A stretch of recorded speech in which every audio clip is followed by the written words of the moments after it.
우리는 승리합시다, 승리하세요 등과 같은 인사를 교회에서 자주 나눕니다.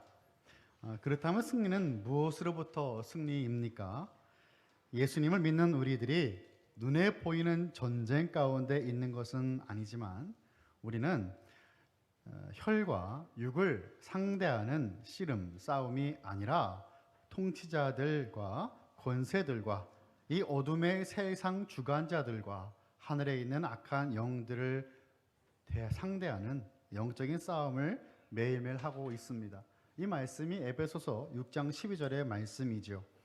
우리 모두는 영적인 전쟁터에서 매일매일 그렇게 살아갑니다.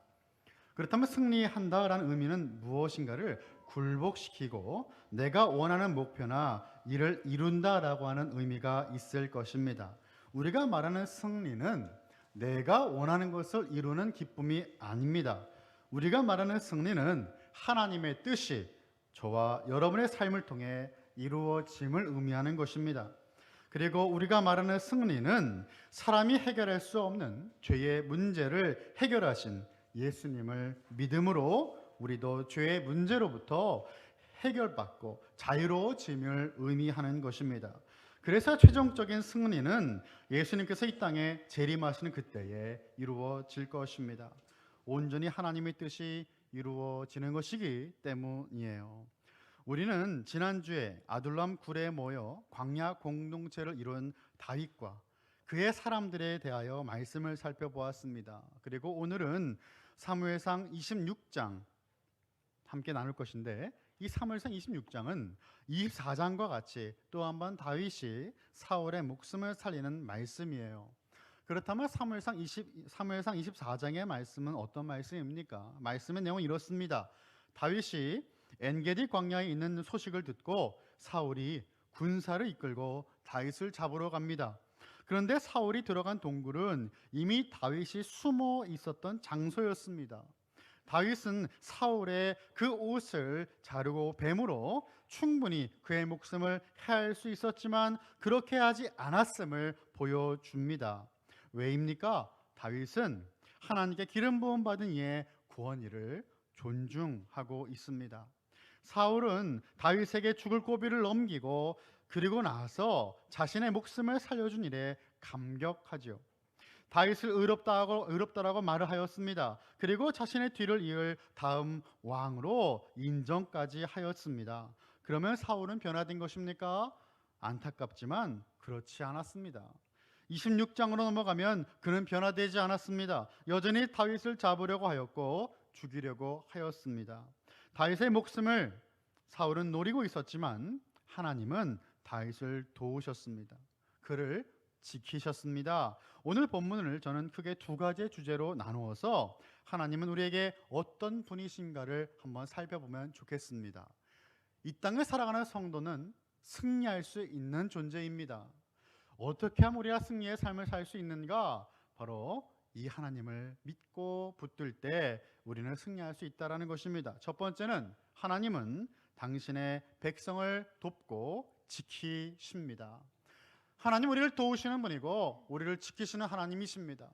너무나 당연한 이 진리의 말씀에도 불구하고 우리가 얼마나 이것을 잊고 살아가는지 모릅니다. 하나님 도우신 것은 당연합니다. 하나님이 지키신 것은 당연합니다. 그런데 지금 이 순간 과연 하나님은 어디 계시는가? 우리는 물어봅니다. 그리고 믿음을 지켜야 되는 그 순간임에도 불구하고 우리는 의심합니다. 불신합니다. 그리고 우리는 원망합니다. 오늘 본문을 보면서 과연 하나님께서 다윗을 어떻게 지키시고 어떻게 보호하시며 인도하시는지 발견하는 저와 여러분 되시기를 간절히 소원합니다. 본문 1절을 보시면 10사람이 기브아에 와서 사울에게 말하여 라고 말씀하고 있습니다. 10사람들이라고 하는 그 사람들이 그 10지역이에요. 10광야입니다. 그 지역에 있는 사람들이 사울에게로 찾아왔습니다. 그리고 무엇을 이야기해 주냐면 지금 다윗이 어디에 숨어 있는가를 알려주고 있는 거예요. 다윗은 하길라 산에 숨어 있습니다. 10사람들이 사울에게 다윗의 숨어 있는 장소를 말해주는 것은 이번이 처음이 아니었습니다. 23장을 보시면요, 10황무지 수풀의 피신에 있을 때 다윗의 동선을 파악하고 그들은 사울에게 또 밀고해 주었습니다. 10사람들은 하나님의 섭리를 모르는 사람들이었습니다. 아마도 그들은 정치적인 어떠한 이유로 사울의 편에 서 있었을 것입니다. 10사람들의 신고를 받고 사울은 3,000명의 용사를 거느리고 10광야로 내려갔습니다. 시편 54편을 보시면요, 10사람들이 다윗의 은신처를 밀고 하는 배경을 갖고 쓰여진 시편입니다. 이 시편의 표제를 보면 그 시편의 배경을 종종 우리는 살펴볼 수가 있는데, 시편 1절 위에 파란 색깔이나 다른 색깔로 기록되어 있는 그 말씀의 구절들이 표제라고 우리는 설명하는데, 시편 54편의 표제는 이렇습니다. 10사람이 사울에게 이르러 말하기를 다윗이 우리가 있는 곳에 숨지 아니하였나이까 하던 때에 라고 기록되어 있습니다. 시편 54편 1절부터 3절까지의 말씀을 제가 읽어보겠습니다. 하나님이여 주의 이름으로 나를 구원하시고 주의 힘으로 나를 변호하소서. 하나님이여 내 기도를 들으시며 내 입의 말에 귀를 기울이소서. 낯선 자들이 일어나 나를 치고 포악한 자들이 나의 생명을 수색하며 하나님을 자기 앞에 두지 아니하였음이니이다. 다윗은 사울에게 잡힐 뻔한 절체절명의 순간마다 하나님께 나아가 기도합니다. 하나님께서 그의 기도에 응답하시기를 간절히 간구하는 거예요. 자신이 숨어있는 장소를 사울에게 밀고 하는 10사람들의 그 적대적인 공격으로부터 자신을 구원해달라 간절히 부르짖는 것입니다. 사울이 3,000명의 군대를 이끌고 다윗 한 사람을 잡으러 지금 온 겁니다. 여러분, 이것이 말이 됩니까? 한 나라의 왕이 그 다윗 하나 잡겠다고 3,000명의 군대를 이끌고 옵니다. 나중에 다윗이 사울에게 뭐라고 말합니까? 오늘 본문 20절을 보시면 이렇게 말씀이 기록되어 있어요. 산에서 메추라기를 사냥하는 자와 같이 이스라엘 왕이 한 벼룩을 수색하러 나오셨음이니이다 라고 말합니다. 정말 벼룩을 찾듯이, 이를 잡듯이 한 나라의 왕이 다윗을 그 한 사람을 잡기 위하여 샅샅이 뒤지고 있는 참 우스꽝스러운 모습인 것이죠. 다윗을 잡으려고 수색하는 이들의 발자국 소리가 점점 가까워짐을 들으며 더욱 그는 하나님께 간절히 기도할 수밖에 없었을 것이겠죠. 5절의 말씀을 보겠습니다. 다윗이 일어나 사울이 진친 곳에 이르러 사울과 넬의 아들 군사령관 아브넬이 머무는 곳을 본즉 사울이 진영 가운데 누웠고 백성은 그를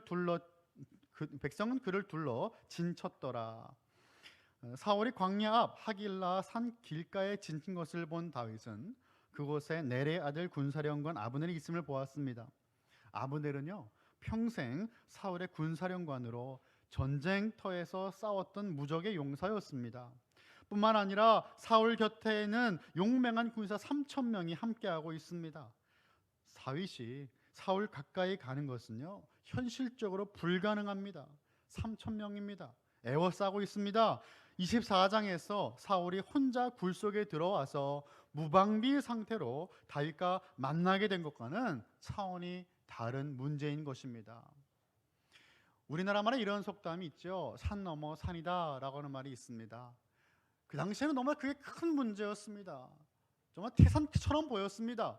기도 열심히 하였고 기도 응답으로 말미암아 이제는 자유롭게 되었는데 또 문제를 만나게 됩니다.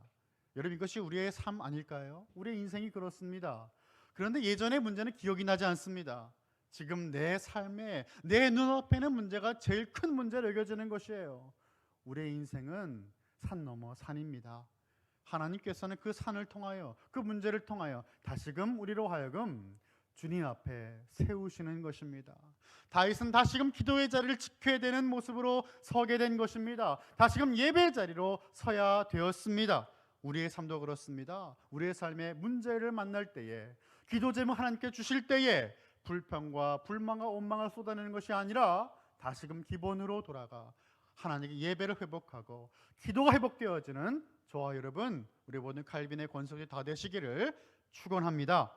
다윗은 그와 함께하는 이들에게 누가 자신과 함께 사울의 진영으로 나아가겠냐라고 물어보았습니다. 그러자 요압의 아우 아비새가 지원하게 됩니다. 다윗과 아비새는 한밤중에 사울의 진영 안으로 들어가 사울을 죽일 수 있을 정도로 가까이 갔습니다. 사울의 창은 그의 머리 곁에 꽂혀 있었고 아브넬을 비롯한 사울의 다른 병사들은 그 주변에 누워 자고 있었어요. 아비새는 다윗에게 사울을 죽이자라고 제안합니다. 말씀 보니까 두 번 찌를 것이 없이 한 번에 해결하겠다라고 말을 합니다. 한 번에 한 칼에 단칼에 제거하겠다 그 말 아니겠습니까? 그런데 다윗은 그것을 허락하지 않았습니다. 사울에게 왕위를 주신 하나님이 아직 그를 그대로 두셨기 때문이에요. 여러분, 이 모습을 통해서 우리가 무엇을 배울 수 있을까요? 다윗처럼 되자가 아닙니다. 다윗의 모습 속에 보여지는 하나님을 절대적으로 신뢰하는 그 믿음이 우리에게 필요한 겁니다. 우리는 이것을 네 글자로 이야기할 수 있는데 절대 주권입니다. 개혁주의 신앙에서 가장 중요하게 여겨지는 그 요소가 무엇입니까? 절대 주권이에요. 하나님의 그 절대 주권이 내 삶 가운데 이루어지는 하나님의 그 주권을 믿음으로 오늘도 한 발자국 한 발자국 내딛고 우리의 삶을 살아가는 거 아니겠습니까? 다윗의 삶에 그것이 있었어요. 하나님이 행하신다라는 거예요. 지금 나의 머리 이해가 되지 않지만 하나님 행하심이 있기에 나는 그것을 믿음으로 오늘도 나아가겠다, 그 모습이에요. 내 손으로 사울을 제거하지 않겠다, 그 말입니다. 하나님을 절대적으로 신뢰한 다윗의 모습인 것이에요. 다윗은 하나님보다 앞서지 않았습니다. 우리는 하나님께서 세우신 리더들의 연약하고 부족한 모습을 볼 때에 하나님보다 앞서는 실수를 범하곤 합니다. 하나님께서 세우셨을 때에는 분명한 이유가 있었음에도 그 숨겨진 뜻과 하나님의 섭리를 이해하지 못한 채, 의식하지 못한 채 리더들을 비난하며 반대하기 쉽습니다. 이것은 교회나 정부나 기업이나 우리가 속했고 속한 그 우리가 만날 수 있는 모든 리더들에게 적용되는 모습이에요. 하나님의 손에 맡겨야 하는 것입니다. 다윗은 그릇된 행동을 하지 않았습니다. 그리고 그는 하나님께 모든 것을 맡깁니다. 하나님께서 친히 행하시고 심판하시도록 맡겨두는 거예요. 10절의 말씀이 이렇게 말씀하고 있습니다. 다윗이 또 이르되 여호와께서 살아계심을 두고 맹세하노니 여호와께서 그를 치시리니 혹은 죽을 날이 각 이르거나 또는 전쟁에 나가서 망하리라. 여러분, 이 말씀은요, 다윗이 사울을 향한 메시지를 전하는 거예요. 그런데 이 말씀은 다윗이 사울을 저주하는 말씀이 아닙니다. 하나님께서 사울을 치셔서 사울을 죽게 하든지 전쟁에서 죽든지 다윗은 그것을 하나님의 손에 맡기고 자신은 하나님께 기름 부음 받은 자를 해하지 않겠다라고 하는 말씀인 겁니다. 근데 정말 놀라운 것은 사울은 블레셋과의 전투 중에 전사하고 말았죠. 다윗의 모습을 보며 떠오르는 잠언 말씀이 있습니다. 잠언 20장 22절의 말씀입니다. 우리 화면을 보시고 함께 읽어보겠습니다. 시작.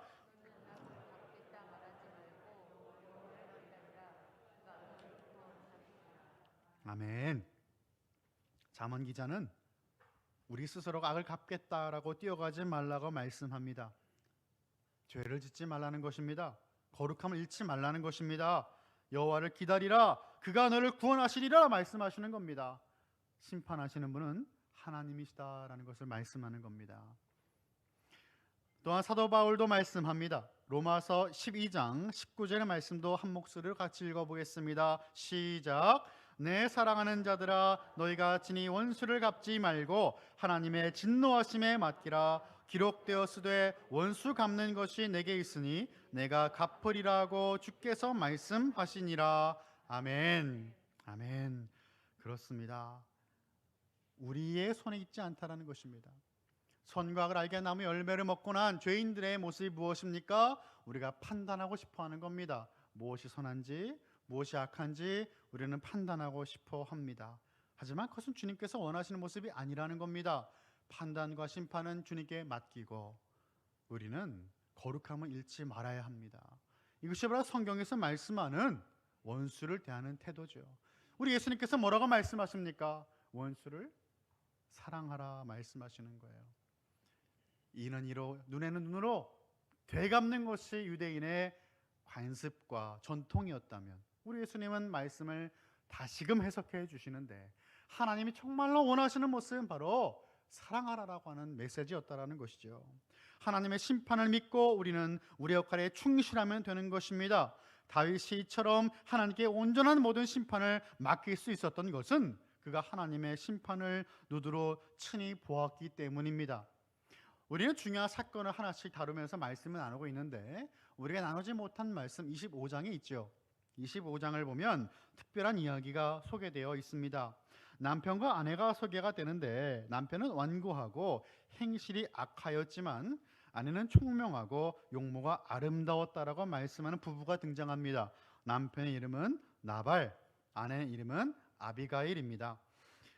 이 히브리어가 참 재밌는 것은 이름의 의미를 보면 그 사람의 인생을 볼 수가 있습니다.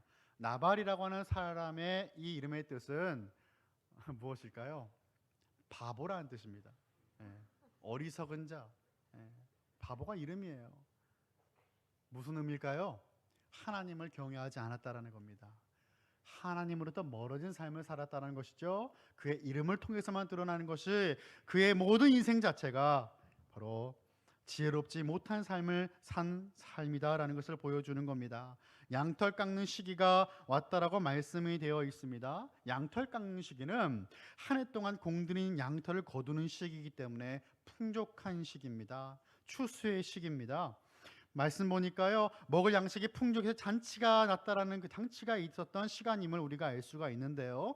그 나발의 이웃에 살고 있었던 다윗은 나발에게 음식을 나누어 주기를 요청하였습니다. 다윗의 요청은 합당하고 당연한 것이었어요. 이들의 대화를 가만히 보니까 다윗이 1년 동안 나발의 목자들을 보호해 주었습니다. 하지만 나발은 그러한 다윗의 요청을 듣고도 다윗을 모르는 것처럼 그 이름을 처음 듣는 것처럼 행동하였습니다. 그리고 오히려 다윗과 그 무리를 광야의 출모라는 도둑떼처럼 취급한 것이죠. 25장 10절의 말씀을 보면 나발이 이렇게 말을 하였습니다. 나발이 다윗의 사환들에게 대답하여 이르되 다윗은 누구이며 이새의 아들은 누구냐? 요즘에 각기 주인에게서 억지로 떠나는 종이 많도다. 다윗이 마치 주인을 등지고 도망간 노예 정도로 취급하고 있는 것입니다. 나발은 잔치 음식을 나눠주기를 거절할 뿐 아니라 다윗과 그 동료들을 모욕하고 있습니다.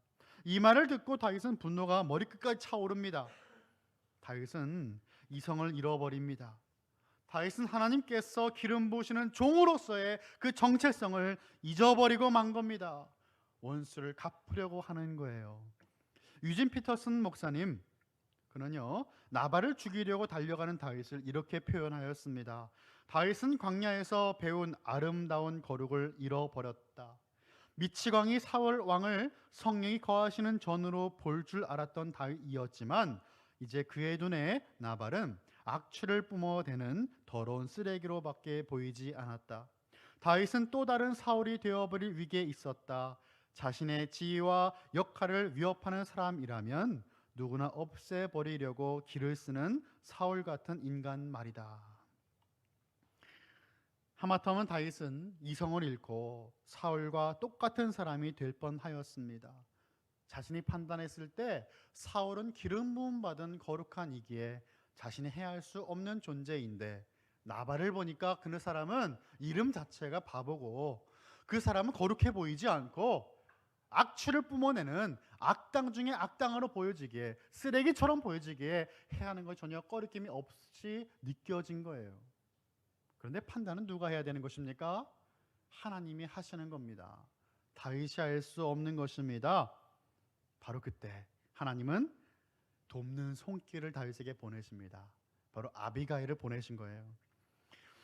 칼을 차고 나발을 죽이러 떠나는 찰나에 지혜로운 아비가일을 만나게 되었습니다. 그리고 하나님 앞에서 허물이 없게 하시는 것이죠. 그 이후 여호와 하나님께서 나발을 친히 치셨고 나발은 죽게 되었습니다. 성경을 보니까요, 약 열흘 뒤에 그렇게 세상을 떠나게 되었다라고 말씀이 기록되어 있습니다. 하나님의 즉각적인 심판을 말씀하는 거예요. 이 사건을 경험한 다윗은 예전보다 더욱더 철저하게 하나님께 모든 것을 맡기게 되는 것입니다. 이처럼 우리도 우리의 연약함 가운데 넘어질 수 있지만 예수님을 믿고 변화된 우리들은 또 넘어질 수 없는 것입니다. 변화되는 거예요. 초대교회 교부 성 어거스틴을 우리는 기억합니다. 어거스틴이 회심한 지 얼마 지나지 않았을 때의 일입니다. 그는 회심한 뒤로도 때때로 예수님 만나기 전에 사귀었던 사람들을 길거리에서 우연히 마주치곤 하였습니다. 그러던 하루는 수개월 동안 알고 지냈던 어느 한 여인과 마주치게 되었어요. 그녀는 어거스틴이 십자가의 능력에 의해 그 속박으로부터 벗어나기 전까지 그를 죄의 상태, 죄의 노예의 그 상태로 더욱더 깊이 끌고 들어간 여인이었습니다. 어거스틴은 단지 형식적인 목례만 하고 바쁘게 그 자리를 피하고 싶었습니다. 하지만 그 방탕한 여인은 그를 멈춰 세우고 놀리듯이 말을 하였습니다. 어거스틴, 이젠 저를 모르시겠어요? 보라고 접니다. 어거스틴은 할 수 없이 그녀의 얼굴을 바라보았습니다. 그런데 그는 이전과 다른 그의 모습을 발견하게 됩니다. 어거스틴은 단호하게 답하였어요. 하지만 나는 이전의 내가 아닙니다 라고 답을 하였습니다. 우리는 예전에 우리와 동일한 모습이 아닙니다. 예수님 만나고 나서 우리는 달라졌습니다. 달라져야만 합니다. 같은 죄에 또 넘어질 수 없다라는 것이에요. 다윗은 사울에게 손을 대지 않고 다만 사울의 머리밭에 꼽힌 창과 물병을 가지고 떠났습니다. 12절을 보면 이 모든 것이 하나님께서 허락하신 기가 막힌 일들이었어요. 우리 12절의 말씀 한번 같이 읽어보면 좋겠습니다. 시작. 다윗이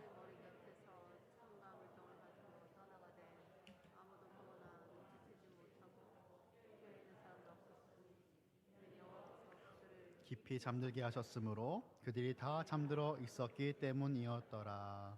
아멘. 여러분, 지금 모여있는 사람들이 훈련을 잘 받은 군사들입니다. 근데 하나님께서 그들을 깊게 잠들게 하셨다라고 말씀하고 있어요. 하나님께서 다윗과 함께 하시며 다윗을 도우시며 지키시는 모습을 우리는 지속적으로 발견할 수 있게 됩니다. 사람의 눈으로 사울을 바라보았을 때 다윗이 사울을 용서할 수는 없었을 것입니다. 하지만 다윗은 끝까지 사울을 하나님께 기름 부음 받은 자로 여깁니다. 사울이 존경받을 만하고 사울이 그러한 대접을 받을 만해서가 아니라 그를 세우신 하나님이심을 그는 믿었기 때문에, 하나님께서 그와 함께 하신다는 그래도 믿었기 때문에 그는 그의 손에 피를 묻히지 않습니다. 자, 두 번째, 오늘 말씀의 두 번째 주제의 말씀은 하나님은 반드시 승리케 하십니다라는 겁니다. 우리 말씀을, 우리 주제를 한번 우리 같이 한번 따라해 볼까요? 하나님은 반드시 승리케 하십니다.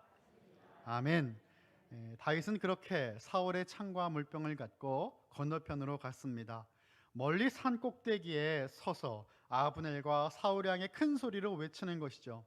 이제 본격적으로 이 사울과 아브넬과 대화를 하기 시작하는 겁니다. 15절의 말씀이죠. 다윗이 아브넬에게 이르되 내가 용사가 아니냐? 이스라엘 가운데에 너 같은 자가 누구냐? 그러한데 내가 어찌하여 내 주 왕을 보호하지 아니하느냐? 백성 가운데 한 사람이 내 주 왕을 죽이려고 들어갔었느니라. 들어갔었다. 하지만 그냥 나온 거죠. 다윗은 사울을 공격할 의도는 없었습니다. 그리고 다윗은 사울에게 또 말을 하죠. 이번에 사울에게 대화를 하는 거예요. 19절입니다. 원하건대 내 주 왕은 이제 종의 말을 들으소서. 만일 왕을 충동시켜 나를 해하려 하는 이가 여호와이시면 여호와께서는 제물을 받으시기를 원하나이다마는 만일 사람들이면 그들이 여호와 앞에 저주를 받으리니 이는 그들이 이르기를 너는 가서 다른 신들을 섬기라 하고 오늘날을 쫓아내어 여호와의 기업에 참여하지 못하게 함이니라. 그렇습니다. 다윗은 사울에게 자신을 쫓기를 멈춰달라고 간청을 하였어요. 사울에게 다윗을 쫓는 마음을 주신 분이 하나님이시라면 기꺼이 그 형벌을, 그 시간을 받을 것이지만 만약 사울의 그 마음을 충동질하는 사람이 사울 주변의 간신들이라면 그들이 하나님으로부터 저주를 받을 것이다 라고 말을 하고 있습니다. 간신들은 다윗에게 다른 나라에 가서 이방신이나 섬기라 라고 말을 합니다. 그런데 다윗은 그렇게 할 수 없었어요.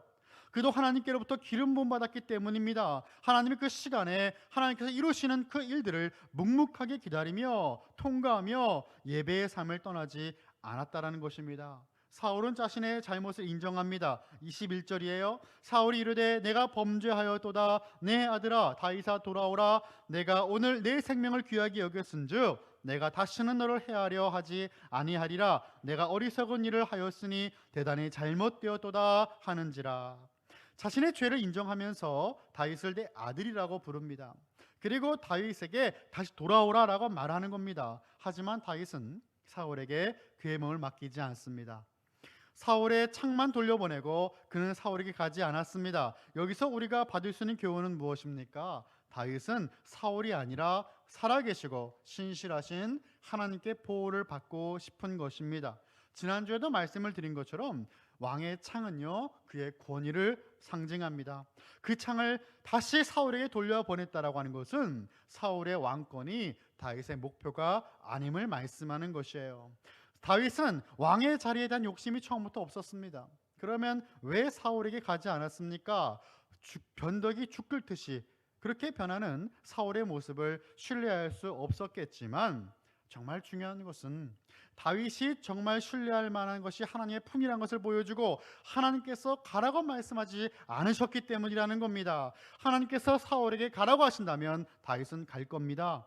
하지만 하나님께서 다윗에게 가라고 하지 않으셨기 때문에 그는 움직일 수 없는 것이죠. 처음부터 끝까지 다윗은 하나님께 묻고 하나님께 듣고 하나님께서 말씀하시는 것까지 행하는 것이에요. 사랑하는 성도 여러분, 하나님은 당신의 백성들이 반드시 승리하게 하십니다. 25절의 말씀을 우리 한번 같이 또 읽어보겠습니다. 시작. 사울이 다윗에게 이르되 내 아들 다윗아 내게 복이 있을지로다. 내가 큰 일을 행하겠고 반드시 승리를 얻으리라 하니라. 다윗은 자기 길로 가고 사울은 자기 곳으로 돌아가니라. 아멘. 사울은요 다윗에게 내가 큰 일을 행하겠고 반드시 승리를 얻으리라 라고 축복해 주었습니다. 실제로 사울의 말처럼 다윗은 블레셋과 사울의 세력을 크게 이기고 이스라엘의 왕이 됩니다. 사울의 말은 놀랍게도 다윗의 앞날에 대한 예언의 말씀이 됩니다. 무엇을 의미할까요? 지금 사울은 다윗을 죽이려고 하는데 오히려 다윗을 축복을 하면서 크게 이기게 될 것이다 라고 말을 하고 있습니다. 앞뒤가 맞아 보이지 않습니다. 이 모든 일들이 하나님의 역사임을 알려주는 거예요. 그는 비록 다윗의 그 앞날의 말을 예언하고 있지만 그의 마음은 그렇지 않았다라는 것입니다. 이 모든 일들을 이루시고 이끄시는 분이 하나님이심을 우리에게 보여주는 것이죠. 다윗의 마음과 입술과 행동은 다르게 움직이고 있고 그 위에 역사하시는 분은 하나님이십니다. 하나님은 하나님의 백성을 반드시 붙드십니다. 승리하게 하십니다. 세상이 아무리 저주하려 하고 핍박하고 억압을 할지라도 주님은 그것을 축복으로 바꾸시는 분이십니다. 우리는 발람을 기억합니다. 모압 왕 발락이 발람에게 이스라엘을 저주해 달라고 부탁을 하였지만 하나님께서 그것을 허락하시지 않으셨고 결국 어떻게 됩니까? 저주하기보다 하나님이 주시는 말씀대로 이스라엘을 축복하였습니다. 하나님 당신의 백성들로 하여금 세상이 저주하려고 하여도 그것을 막으시고 오히려 하나님의 축복으로 바꾸시는 하나님이심을 믿으시기 바랍니다. 말씀을 마칩니다. 성도는 세상의 방식대로 살지 않습니다. 하나님의 방식으로 살아가는 삶이 바로 성도의 삶입니다. 이제 달라지는 우리들의 모습이 되는 것입니다. 하나님의 사람은 하나님께 붙들려서 하나님께 허락하시는 참된 승리를 누리는 사람들입니다. 세상을 이미 승리하신 예수님을 믿음으로 악의 세력으로부터 승리와 죄로부터의 승리를 경험하는 저와 여러분 모든 칼빈의 권속들이 다 되시기를 예수 그리스도 이름으로 간절히 축원합니다.